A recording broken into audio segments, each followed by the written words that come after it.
बात दिल्ली ब्लास्ट की। दिल्ली ब्लास्ट मामले में एनआईए का ताबड़तोड़ एक्शन जारी है। हरियाणा, उत्तर प्रदेश से लेकर उत्तराखंड तक दिल्ली ब्लास्ट केस में जांच एनआईए की तरफ से की जा रही है और उत्तराखंड में तो एक बड़ी कार्रवाई देखने को भी मिली।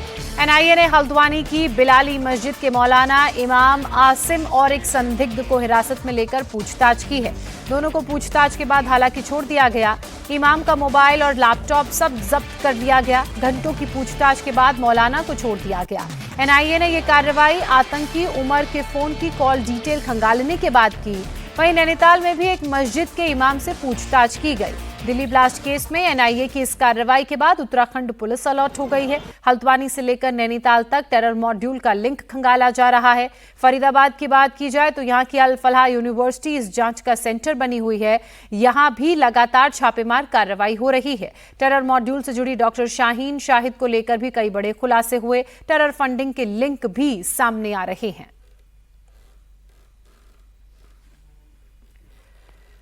हल्द्वानी शहर के बनभूलपुरा इलाके से एनआईए, दिल्ली पुलिस की स्पेशल टीम और उत्तराखंड एसटीएफ ने मिलकर रेड की। इस कार्रवाई में बिलाली मस्जिद के इमाम मौलाना मोहम्मद आसिम को हिरासत में लेकर उनसे पूछताछ की गई। साथ ही एक हल्द्वानी के और व्यक्ति को हिरासत में लिया गया। मौलाना मोहम्मद आसिम उत्तर प्रदेश के रामपुर जिले के दड़ियाल गांव का रहने वाला है। 4 सालों से इस मस्जिद में नमाज पढ़ाता था। बच्चों को उर्दू भाषा सिखाने का काम कर रहा था। एनआईए ने हल्द्वानी से हिरासत में लिए दोनों लोगों को पूछताछ के बाद छोड़ दिया। जरूरत पड़ी तो मौलाना और मौलाना के सहयोगी को फिर से पूछताछ के लिए बुलाया जा सकता है। आतंकी नेटवर्क और दिल्ली ब्लास्ट से जुड़े लिंक की पड़ताल लगातार एनआईए कर रही है और इसी कार्रवाई को लेकर हल्द्वानी भी पहुंची थी। अब एनआईए की हल्द्वानी में कार्रवाई के बाद हल्द्वानी प्रशासन अलर्ट मोड में आ गया है। बनभूलपुरा समेत शहर के तमाम संवेदनशील इलाकों में सुरक्षा व्यवस्था को मजबूत कर लिया गया है। बिलाली मस्जिद के परिसर और मौलाना के घर के आसपास भारी संख्या में पुलिस बल की तैनाती कर दी गई है। शहर के मेन चौराहों, बाजारों और धार्मिक स्थलों पर चेकिंग अभियान भी इस वक्त चलाया जा रहा है। राष्ट्रीय सुरक्षा दिवस के लिए बुलाया गया था और जो लैपटॉप वगैरह, मोबाइल वगैरह भी वो ले गए थे और जो पूछताछ हुई उसको ऑपरेट किया गया। जांच एजेंसी ने नैनीताल की एक मस्जिद के इमाम से भी पूछताछ की। कुछ संदिग्ध व्यक्तियों से भी एनआईए की पूछताछ हुई। एजेंसी को मिले इनपुट के आधार पर इस कार्रवाई और पूछताछ को अंजाम दिया गया और इसके दायरे को भी बढ़ाया गया है। इस मामले में आगे और भी गिरफ्तारियां संभव हैं। एनआईए नैनीताल में दिल्ली ब्लास्ट का लिंक अब खंगाल रही है क्योंकि उमर के फोन से जो नंबर्स मिले हैं उन नंबर्स के आधार पर अब उन लोगों से पूछताछ की जा रही है जो उमर के या उमर जिनके संपर्क में था। एनआईए दिल्ली ब्लास्ट मामले की जांच लगातार जारी है। टेरर के डॉक्टर मॉड्यूल की शाहीन शाहिद को लेकर भी एनआईए की जांच हो रही है। फरीदाबाद में अल फलाह यूनिवर्सिटी में शाहीन शाहिद के कमरे से एनआईए ने 18 लाख कैश और सोने के बिस्किट साथ ही गहने बरामद किए हैं। अलमारी से अरब देशों की करेंसी भी मिली है। अल फलाह यूनिवर्सिटी के अंदर शाहीन का 22 नंबर फ्लैट है। शाहीन यहां काफी वक्त रही। यहां जांच एजेंसी ने अलमारी का लॉक खुलवाया तो अंदर सीक्रेट लॉकर मिला। इसको खुलवाया गया तो अंदर कई पैकेट्स रखे हुए मिले। इन पैकेट्स में 500 रुपए के नोट थे। इधर दिल्ली कार ब्लास्ट मामले में शनिवार को अदालत में भी सुनवाई हुई। इस दौरान एनआईए कोर्ट ने गिरफ्तार 6 आतंकियों की रिमांड 10 दिन के लिए बढ़ा दी है। दिल्ली ब्लास्ट के बाद जांच एजेंसियों के रडार पर आए अल फलाह यूनिवर्सिटी फाउंडर जवाद अहमद सिद्दीकी पर ईडी का शिकंजा लगातार कसता जा रहा है। ईडी की जांच में यह पता चला है कि अल फलाह यूनिवर्सिटी से जुड़े एक जमीन सौदे में बड़ा घोटाला हुआ है।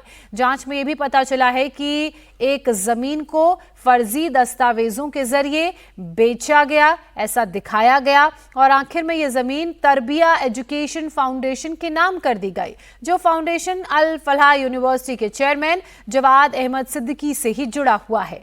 ईडी के मुताबिक इस जमीन को बेचने के लिए जो जनरल पावर ऑफ अटॉर्नी का इस्तेमाल किया गया वो पूरी तरह से फर्जी थी। जांच में यह सामने आया कि जनरल पावर ऑफ अटॉर्नी में जिन लोगों के दस्तखत या अंगूठे लगाए गए उनमें से कई लोग तो 1972 से 1998 के बीच ही मर चुके हैं।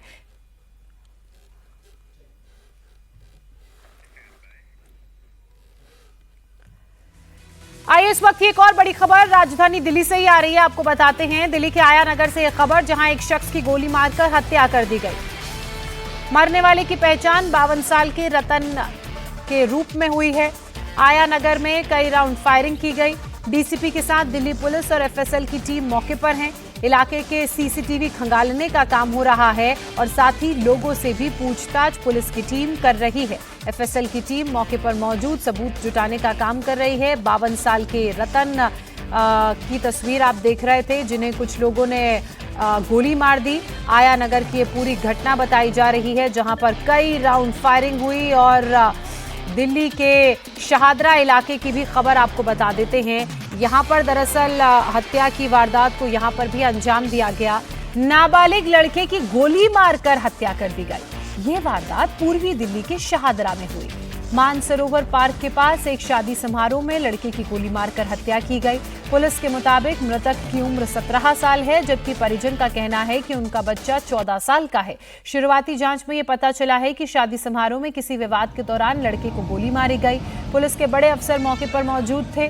गोली चलने का कारण क्या रहा और गोली किसने चलाई, ये सब कुछ पता लगाने की कोशिश की जा रही है। तो ये दो तस्वीरें राजधानी दिल्ली से, जहां 2 हत्याओं को अंजाम दिया गया। आया नगर में एक व्यक्ति की हत्या कर दी गई, तो वहीं शहादरा में एक लड़के की हत्या की गई।